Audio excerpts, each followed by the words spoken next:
Hello, everyone, and welcome to Field Notes. My name is Phil Barber, and I am an ecologist in Homer, Alaska, and the Field Notes regional rep for the Alaska Soil Survey region. As a regional representative, I serve on the Field Notes Review Committee, which solicits and selects topics for each webinar. We have selected two exciting topics for today's live event, but first, let's go over a few housekeeping items. First, this is a Microsoft Live event, not a Teams meeting, which means you are joining today's webinar in listen-only mode. We encourage you to ask questions at any time using the Q&A panel. The Q&A panel should open by default. However, if for some reason your Q&A panel is not open, simply click on the question mark icon located in the upper right part of your screen. For closed captions, turn on the live caption button located in the lower right corner. Today's session is being recorded. Recorded sessions are available in Teams on the Field Notes channel and the Soil and Plant Science Division's YouTube channel. Again, thank you for joining us, and I hope you enjoyed today's session. With that, I'd like to turn it over to the Field Notes moderator, Dave Hoover, to tell you a little bit more about today's webinar. Please take it away, Dave. Thank you, Phil, and welcome to the 25th Field Notes webinar. I think that's quite a milestone, is to go through 25 of them, a quarter of a way to 100.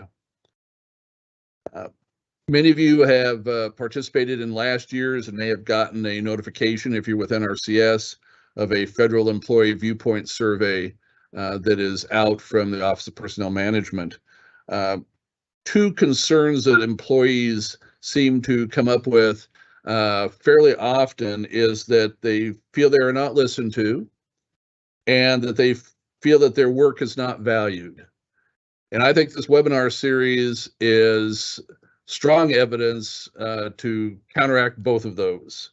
This is an opportunity for field folks to share the things that they are doing, to share their knowledge, share their expertise.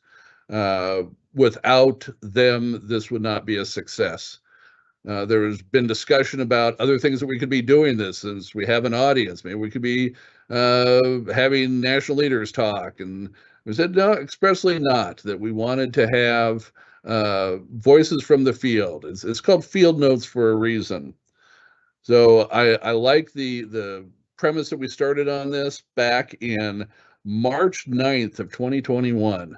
It's been a while back, and I think we've kept that pretty well, that this has been mostly all what's going on out in the field, the opportunity to listen to things that we normally wouldn't hear about by other communication methods. We always talk to the presenters at the conclusion of this, after y'all have gone back to your work, and ask them if there's anything that we could be doing differently to improve the webinars. To also offer that to anybody out there who has ideas about things they would like to see, things that they would want to hear about, different types of presentations, anything that would make this a stronger presentation webinar for the next 25 of these. So enough about that. Let's go into our presentations for today. The first presentation is by Rachel Hunter, Cathelyn Wang, and Mike Sousa, sorry, and I just asked him that too. And they're going to be talking about initial mapping in the Anza Borrego Desert State Park. I'll turn it over to you folks. All right, thanks. Hi, everyone. This is Cathelyn Wang. I go by Kathy, and I work out of the Templeton Soil Survey Office. Welcome to the initial soil survey of Anza Borrego Desert State Park. This is California's largest state park and is home to the California fan palm, which is the only palm native to California, pictured here on the right. On our agenda today, we'll go through our Templeton office and staff for this project, a little bit of project background, and a digital field tour where we'll go kind of see the spots that we were surveying this week. Pictured here is a peninsular bighorn sheep, or a borrego in Spanish, which means sheep, kind of the namesake of this State Park. Here on the left, there's me with the desert lily. I'm a soil scientist. Rachel's our ecologic site specialist. Taylor in the dark hat is our acting MLRA soil survey office leader. And we got a lot of project assistance for several of our field weeks from Mike Sousa. So our project background, essentially this project had began in 2010 with Victorville's Soil Survey Office. They had mapped the vehicle recreation area and the northeast corner of the park. You can see here, this is kind of the whole region that the Templeton office covers.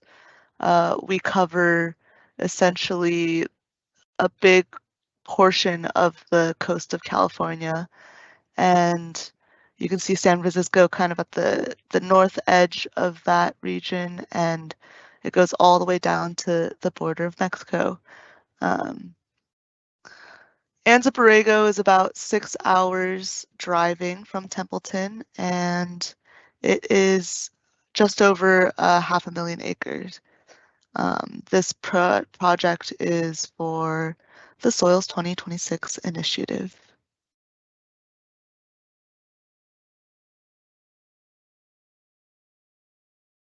Here you can see it's a close-up of Southern California. The Mexican border is right next to the park, and it's just about 2 hours east of San Diego, which makes it a pretty popular destination for outdoor getaways. The coastline brings in a lot of precipitation from the Pacific, and it ends up hitting the Peninsular Mountains, which are right over here. The mountains will block a lot of that precipitation from reaching the actual park, which creates a rain shadow and produces the arid conditions of a desert. Here on the east side, you can see the Salton Sea, which is a major topographical depression with its lowest point around 260 feet below sea level. For reference, the lowest point of Death Valley is about 282 feet below sea level.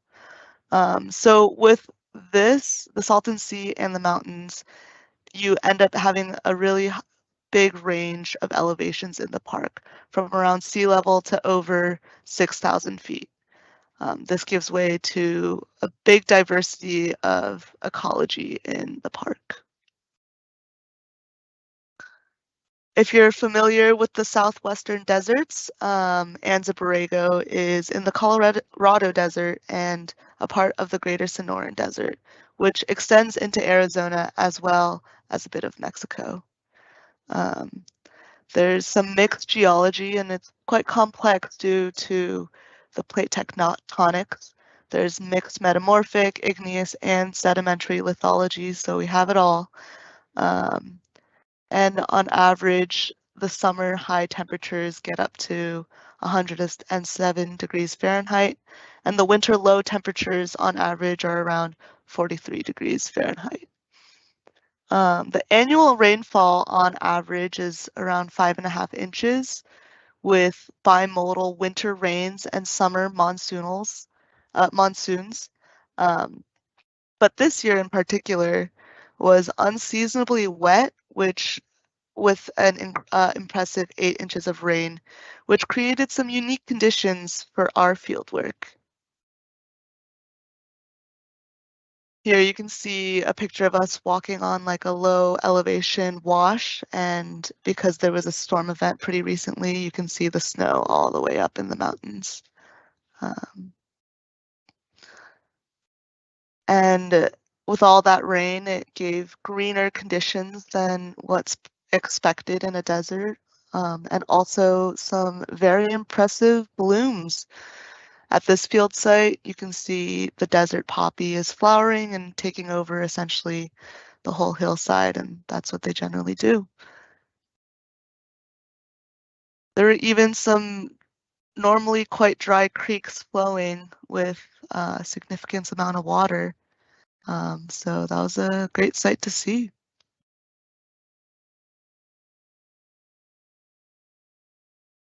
The importance of this survey will give a lot of interpretive information for the park. Arid regions end up having really intense floods due to low infiltration during storm events from dry ground conditions and sparse vegetation. So flooding and water quality, people are looking for interpretive information from the soils.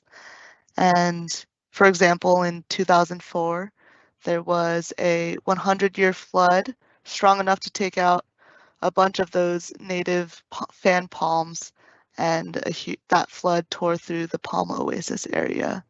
And now you can even still see evidence of it with those trunks scattered downstream and next to the trails. And the park also has off-roading areas, which would make wind erosion and air quality a pretty important interpretive clue about soils.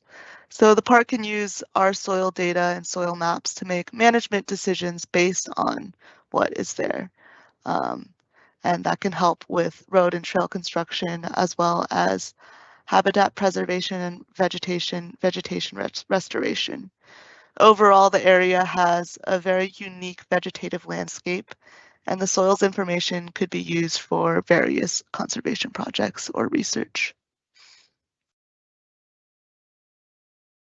In addition to all the ecological resources, the archaeology of the area is really diverse and concentrated. So we actually needed site clearance by the park archaeologist, and sometimes would need volunteer site monitors to come with us into the field for remote areas due to the human presence in the desert. This includes settler presence as well as indigenous peoples.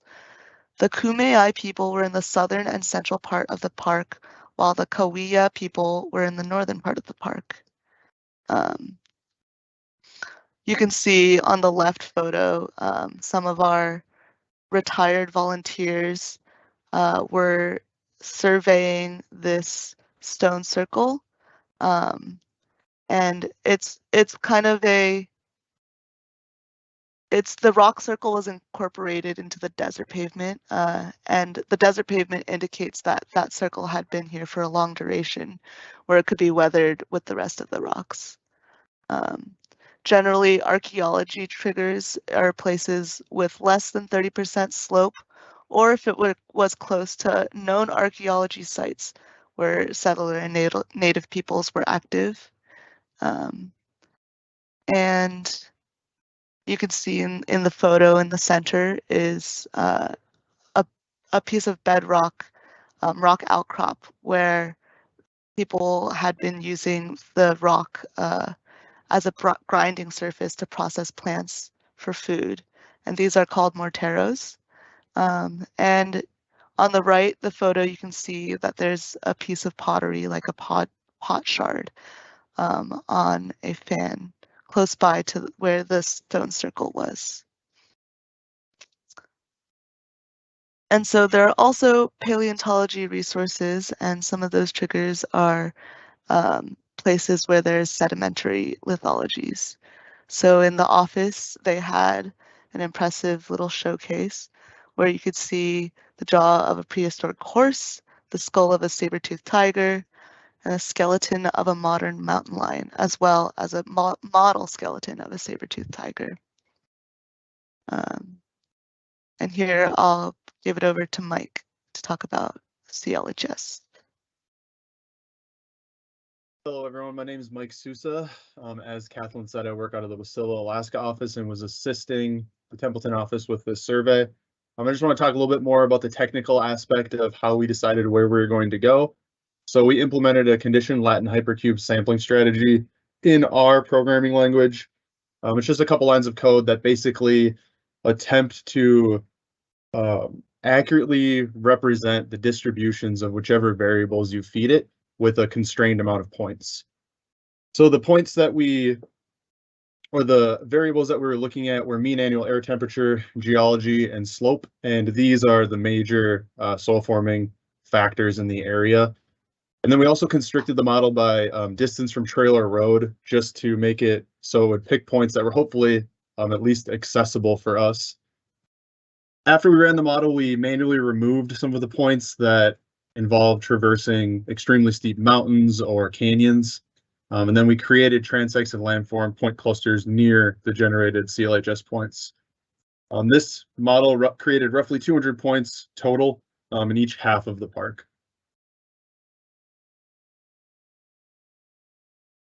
So here's just a couple of screenshots of the rasters that were used. So you can see kind of the variation of the variables here between the slope, the mean annual air temperature is obviously at a lower resolution, and then the geology raster in the bottom right. One thing to note here is that, oh, sorry, Kathy, that was my fault, is that you can see in the cost raster, it's obviously the white would be the lower cost and the green would be the higher cost. So the white is the road network or places that are easily accessible, and the green is further away from the roads up on mountaintops. So these charts are kind of cool. They basically show what the original distribution was of the variable, and then they overlay the blue, which is the distribution of the points just from the CLHS. So what we're looking at here for something like mean annual air temperature, the red is every single point or every single raster cell. And then the blue is the value, the distribution of the values from just those 200 points. Obviously, the geology one looks a little weird just because it's categorical and not continuous. There is no in between two geologies, it's one or the other. But you can see the model still did pick points that were somewhat representative of where those data points lie.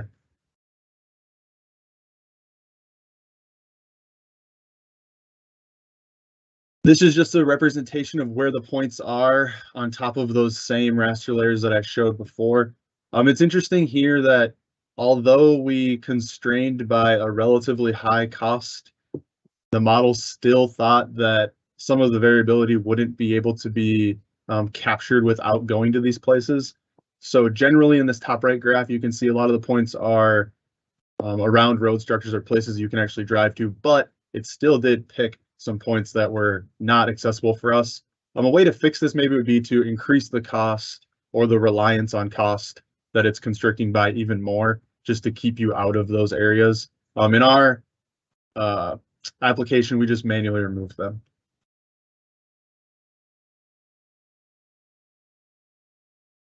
Thanks, Mike. So we're going to go on to our little field tour.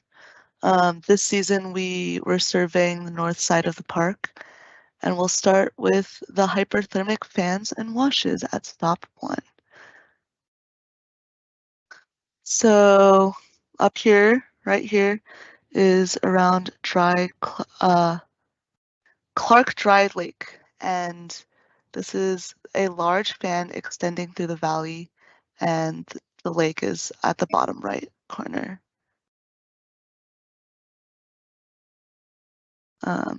This site generally is deep with mixed igneous and metamorphic alluvium. Here we're at the lower elevations, so we're still in the hyperthermic temperature regime. We have our component carcetas, and these are generally on fan aprons where mixed alluvium can wash through, and the particle size is pretty coarse. Generally, some may say they're piles of sand, and you have some sparse vegetation that is pretty regular around the area. You also get to see some desert lilies on occasion, which smell lovely and are kind of a nice treat in the winter and spring.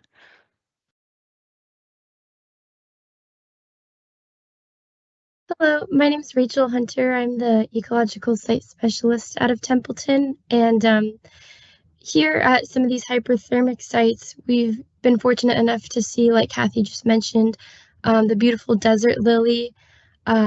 We were there when they bloomed, and they rise out of bulbs in the soil, so that was really fun to see.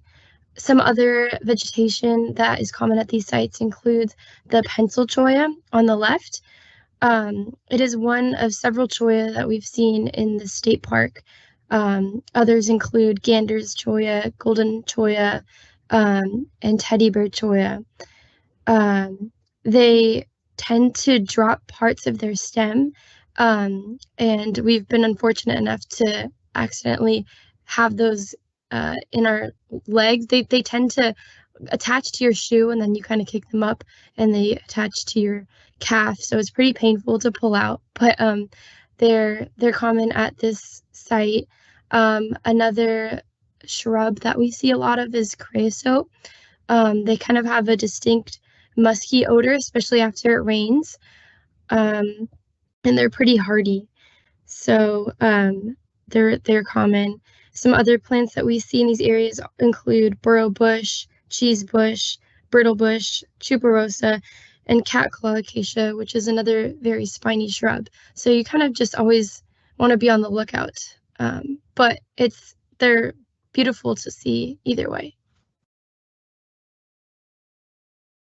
All right. Am I muted? No. Okay. And so for stop 2, we're just going right outside Borrego Springs in the lower mountainous areas. You can see Borrego Springs is the part that doesn't have any line work on it. So when we zoom in here, you see stop 2 is right off the highway where you start to go up the grade pretty strongly. Here we're in the Hyperthermic Mountains, where we're still low enough in elevation not to change temperature regime, but we are on very steep slopes that tend to be very rocky, and the parent material comes up as colluvium and residuum from gneiss, schist, and tonalite. They're pretty shallow soils. You end up hitting rock pretty quickly because you have pretty intense slopes, which we had to mountain goat up and down.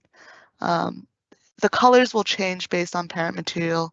You get redder soils on gneiss and schist and lighter colors on tonalite. Some of these surface fragments have a little bit of desert weathering, and you can see that the temperature has gotten a little cooler, and yeah, the soils change mostly based on elevation. And you can see here, you have a shallow soil with the view of the valley. So you're not deep enough into the mountains that you can't see the valley, but you have lots of surface fragments and shrubby, arid vegetation.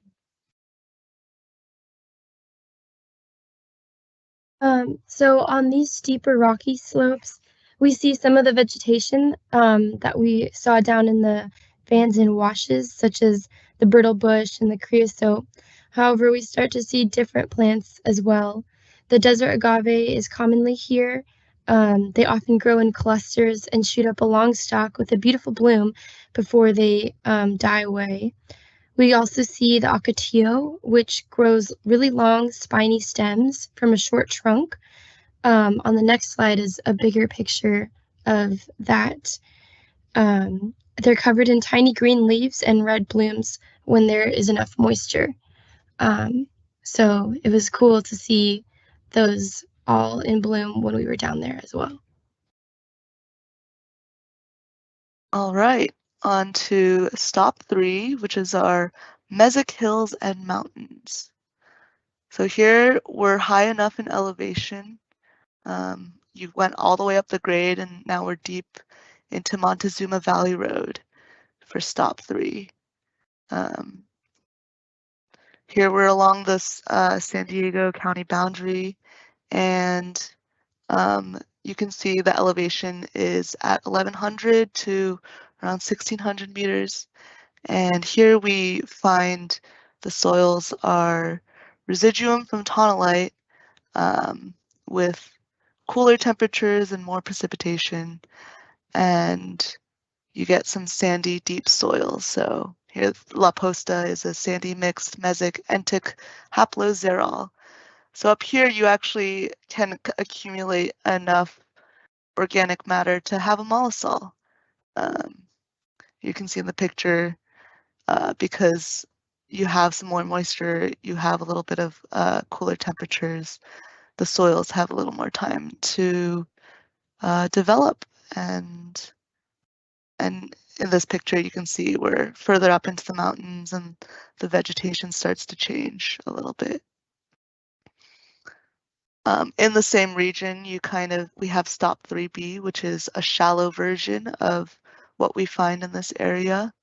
And here we have an entic haploxerol, also residuum from tonalite, with the same climate and temperature. So Toll House is our shallow haploxerol here, and you can see all the rock outcrops and little inselbergs of all the surface fragments.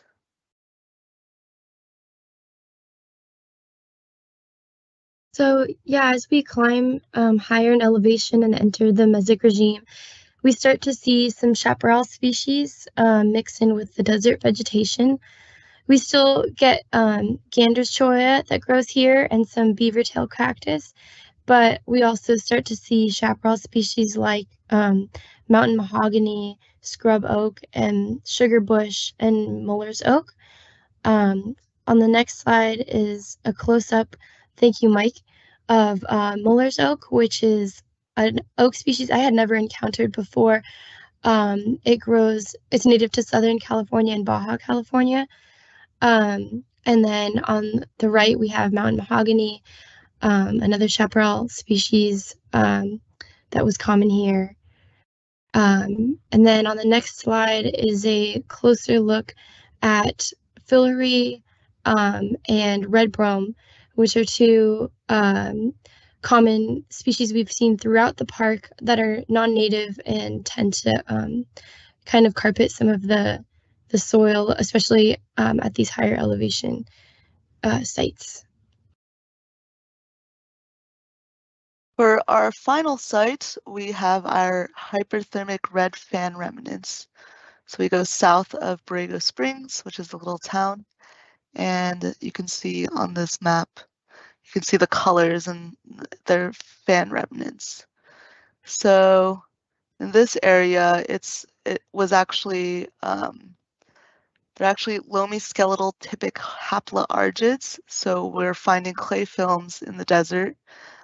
Here we had to use the Montana to get through some of these soils. They're pretty rocky and overtaken by the teddy bear cholla. You can see in the center photo behind Taylor that the whole landscape is kind of covered by those cacti. Here, the landscape and landform is generally on Piedmont slopes and fan remnants. And in this photo, you can see this natural cut where the top on a level surface, you kind of get that desert pavement varnish colors where it's been eroded in the desert pavement fashion. And here we're at the lower elevations, so it's a little warmer, but not quite as low as those first fans we were looking at. Here, the parent material is igneous and metamorphic alluvium with reasonable slopes of 10 to 30%.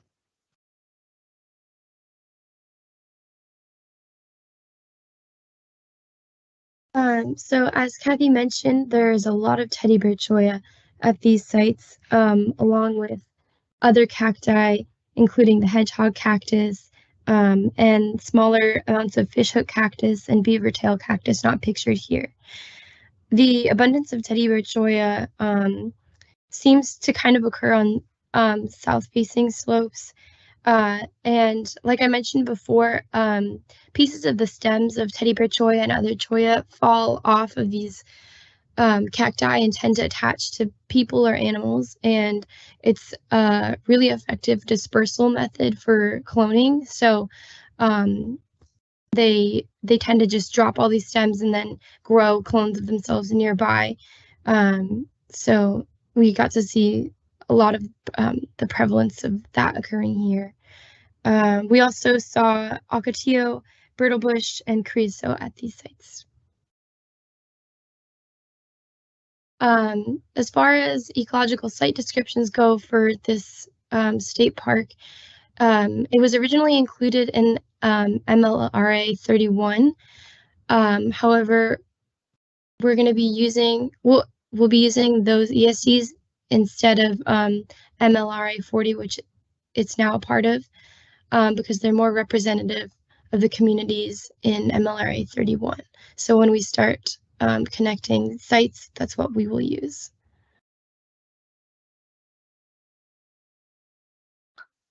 All right, so that's kind of what we had for our 2022-2023 season. We got around 150 points this season, and next season we will be going and trying to get a similar amount. Next round we will be going further south, away from town, which will cause some different logistical challenges. And in the mix, we'll be looking more at badland soils as well as volcanic soils. Thanks for watching our presentation. Let me know if you have any questions, and here's some photos. Thank you all for the great presentation. Great photos from down there too. We have about time for one question, which is good because we do have a question.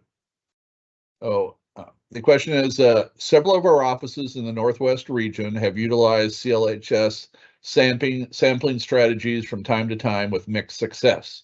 How did it work for you? Any further thoughts on it and other adaptations you would utilize besides the aforementioned cost layer adjustments? Yeah, so I think I can field this one, Dave. I think that generally when I've used CLHS, I've used it more as a guide. So I actually spent quite a bit of time in my master's program thinking about how CLHS applies in the real world with it picking sites that you can't necessarily visit. I know that it's using a pixel by pixel basis to make those determinations of variable distributions, but I think that diving a little bit further into the cost raster and really trying to model the exact costs of getting to places are possible. I also think that running multiple iterations of CLHS and creating kind of like a density map of where it chooses points over and over and over again is still better than just picking spots on the map randomly. I will say that in a small area, if you're trying to just update, a couple thousand acre area, CLHS kind of breaks down where it's easier just to go through map unit by map unit and decide which points you want to dig, what's representative.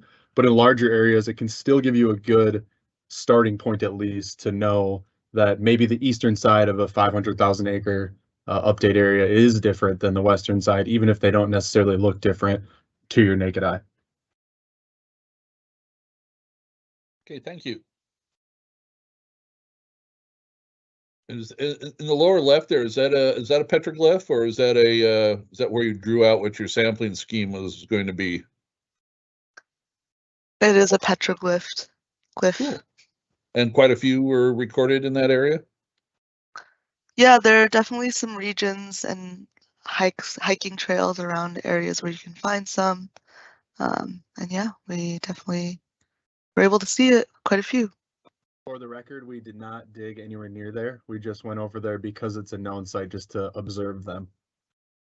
I would have assumed that, so yes, thanks. All right, we do need to move on to our next presentation. There were some unanswered things in the chat that will be answered when this goes online and posted on our sites. I do want to remind people that the next webinar is going to be June 13th. And if you can't remember if we have it all scheduled out, but if you do have ideas for other presentations, please contact your regional review team representatives. So our next presentation is going to be by Milton Vega from the Tolland, Connecticut office. We'll go to a different climate, and Milton will be talking about side scan sonar basics. Milton?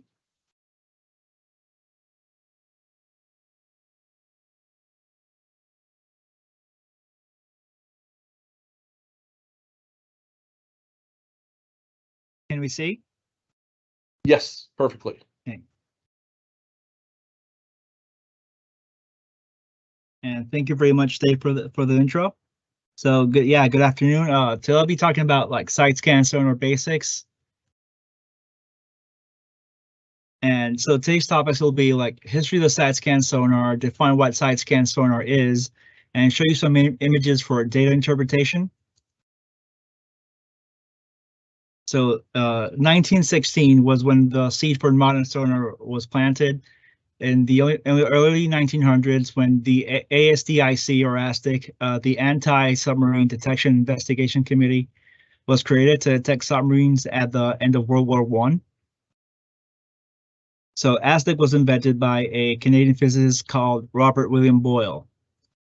Then we had in 1954, Dr. Julius Hageman outlined the side scan sonar concepts.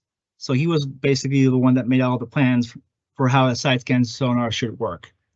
And in 1957, the Navy issues contracts to Westinghouse to build the first side scan sonar, which was the CMK-1 shadowgraph. And the first commercial units were made in 1960 and 1965. 1965 is especially important to us. It was built by Doc Edgerton for EG&G, which is now modern day Edge Tech, which is the equipment we are using here in USDA and NRCS.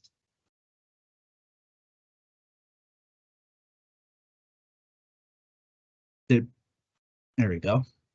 So here we can observe an old topside. So the box of mans, let me show you with the laser pointer. This box right here, that's a printer. So old side scan sonar data was interpreted on paper. So you can imagine how difficult that was.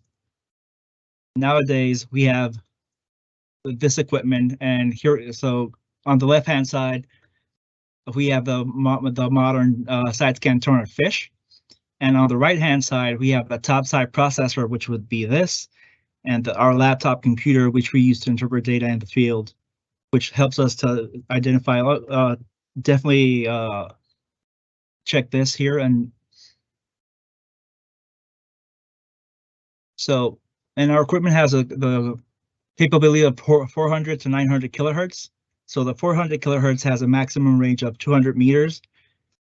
And the 900 kilohertz has a maximum range of 450 meters. So we have trade-offs. So high frequency yields high details at lower ranges, and low frequency yields have higher ranges with less detail. And here we have a simple diagram of what a side scan sonar system is. So first we have the control display unit, the transmitter, and then we have the transducer, which is a combination of a transmitter with a receiver. So this emits the sound or pings or chirps, and then it bounces off the bottom of the ocean and comes back, and it gets received and back to the control display unit. So now I'm going to find out what a side scan sonar is. So the side scan sonar is a type of underwater imaging tech that uses sound waves or chirps to create detailed images of the ocean floor or underwater features. So what it does, it emits a narrow beam of sound waves from a transducer that's being towed by a vessel. It can also be hull mounted on a vessel, or it can be mounted on an ROV, a remotely operated vehicle. So the sound waves travel through the water, and those bounce off the seafloor or any other underwater objects, and then return to the transducer. So then the system analyzes the time it takes the sound waves to return, and it creates images based on the strength and timing of the return. So hard surfaces will have stronger returns, soft surfaces will have weaker returns. Also, I want to point out that survey speeds, so this is in no way a fast process. So when we do these surveys, you have to run it at 4 knots. So it's equal to roughly 4.6 miles per hour. Towfish depth should be 10 to 20% of the swath of the width. The swath is this here, the width of the scan. So if the water is shallow, the swath width will be reduced from maximum, and it will be just a multiple of the water depth. So in theory, what a side scan sonar does is take slices of all. So here on the left, you really can't see anything. It's just, yeah, there's information, but you really can't put it together. But the side scan sonar, what it does is it stitches it all together and makes it look nice. So you have something to look at. So you'll have a better idea of what I meant by acoustic slices. So here you can see what a slice will look like, but really the end product will look like this. And this is another example of how it does it. So basically like mowing the lawn. So also note that black gap right here. That's called the nadir gap or holiday. That is the area directly under the unit that has no recorded data. And that's why we need those swaths to overlap 20 or 30% to get full coverage. So the nadir gap will also be equal to, so this will be equal to the water column. So here we have the laptop computer that shows us the waterfall view and the top side pressors. This is where all the magic happens. And here we have a screen grab of the waterfall view. This is very intuitive interface. The top view is high frequency, so this is the 900 kilohertz, and the bottom view is the low frequency. And here, this is a side shot of how the top side processor looks like. I'm not going to go too into that. And here's our tow cable.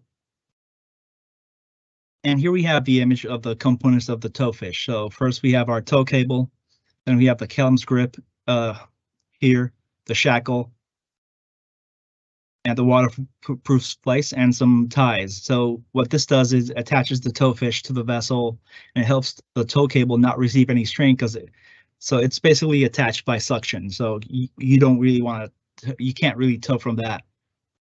And then we have our safety cable and shear pin. So in the event of the tow fish impacts an object, which I've not done yet, thank God, it minimizes the loss of the tow fish.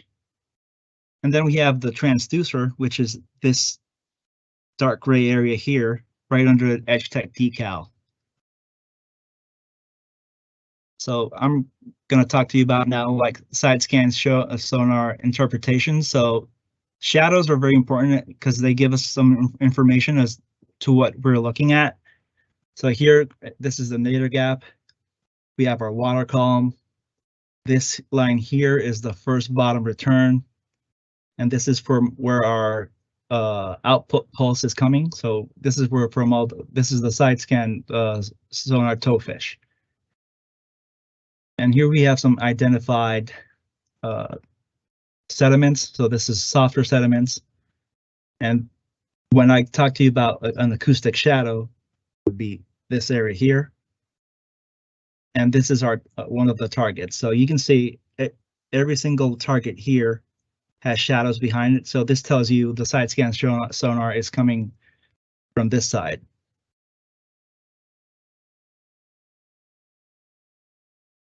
Here we can see some boulders and rocks on geologic outcropping with gravel and depression. So here these are the gravels right here, and these are the boulders. So here you can see how acoustic shadows help us interpret what we're looking at. Yes, for most of us, we'll definitely see a boat, but we see some hard returns in the nadir gap. So what that tells us, oh, there's something definitely there. So, but if you look at the shadows, you can tell those were masts of a sunken ship. So here we see some acoustic shadows in front of the target. So these are the shadows, and these are some hard returns. What that hints us at, this is a depression.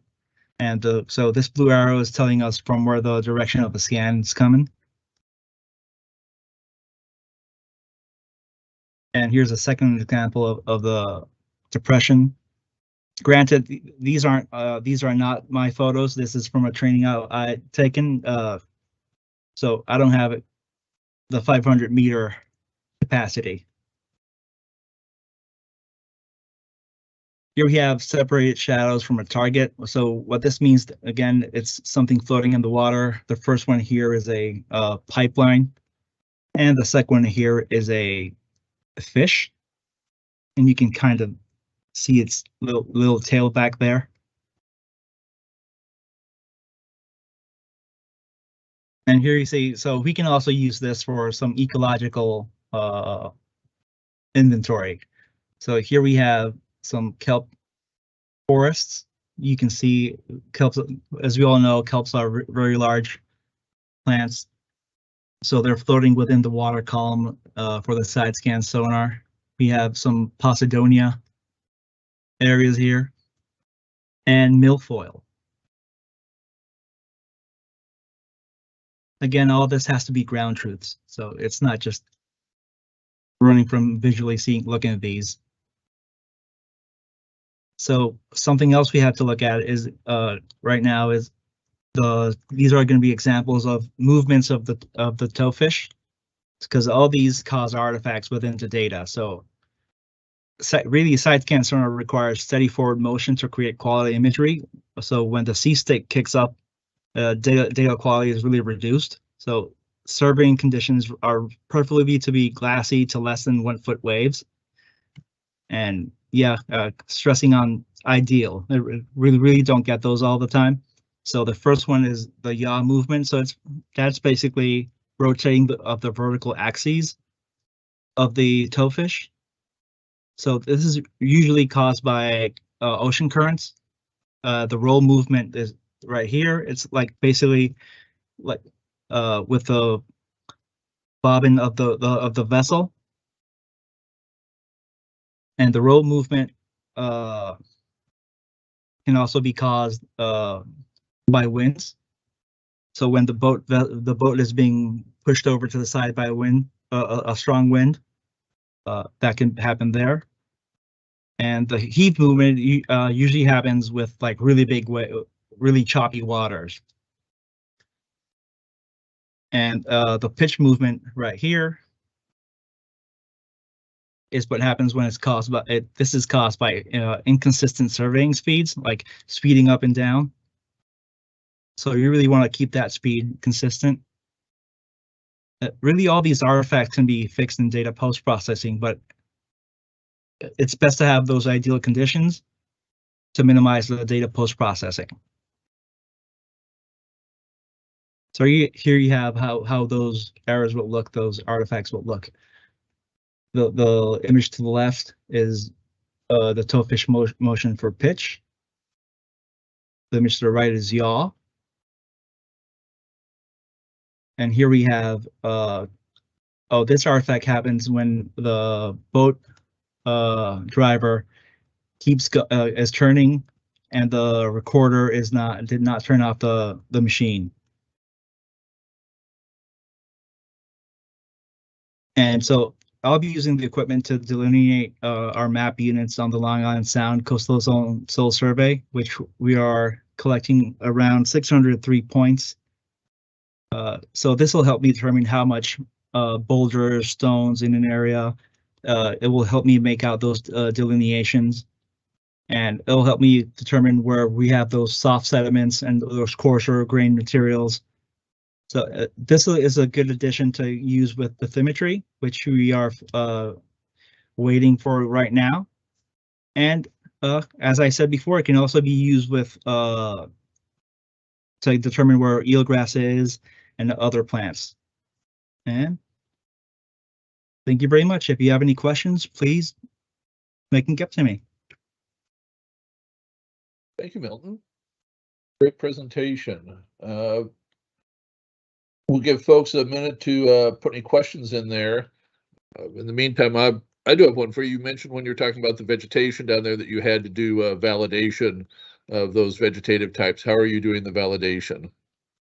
So we can either take samples or have an ecosite specialist with us.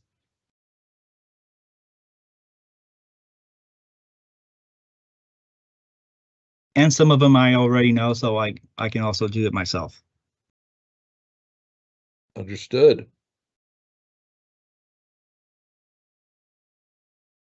And also, I wanted to point out, this is like the first part of a presentation. By the end of this field season, I will have a lot more data. I already told Paul that I will be making a second presentation with all our data. I love follow-up presentations. I think those are great to have.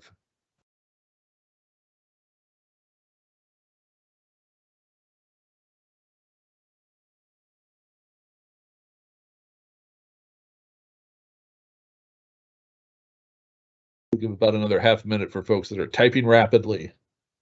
Again, if we don't get to questions today, if you have questions that you think of afterwards, you know, always go back to the team site or to the website and add them in, or just send them directly to any of our presenters.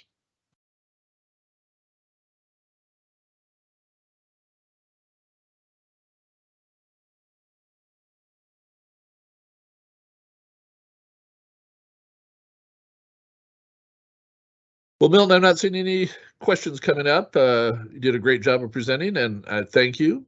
I think we're going to call an end to our webinar for the day. Thank you all for your attendance, and thanks to all the presenters for sharing their knowledge and experience with us. Have a good rest of your week. See ya.